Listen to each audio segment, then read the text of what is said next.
చల్లని గుణమున్న మా స్వామి గురుస్వామి, చక్కని మనసున్న మా స్వామి గురుస్వామి, అందరి బంధువు మా గురుస్వామి, ఎందరి బ్రతుకులను వెలిగించేను, బాధలు తొలగించి భక్తిని బోధించి, బాధలు తొలగించి భక్తిని బోధించి, మా హృదయాలలో కొలువైనాడమ్మా.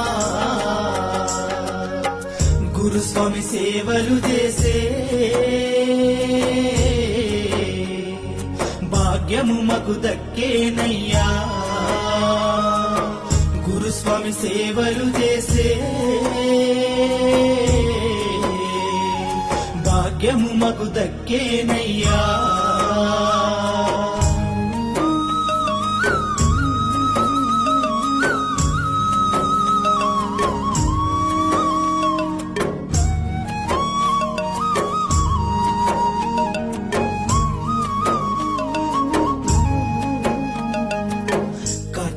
మాసముస్తే కన్నీ స్వాములకు కరుణత గురుస్వామి మాలలు వేస్తాడు, నిష్ఠా నియమాలు బోధిస్తాడు, కన్నా తండ్రోలే ప్రేమిస్తాడు.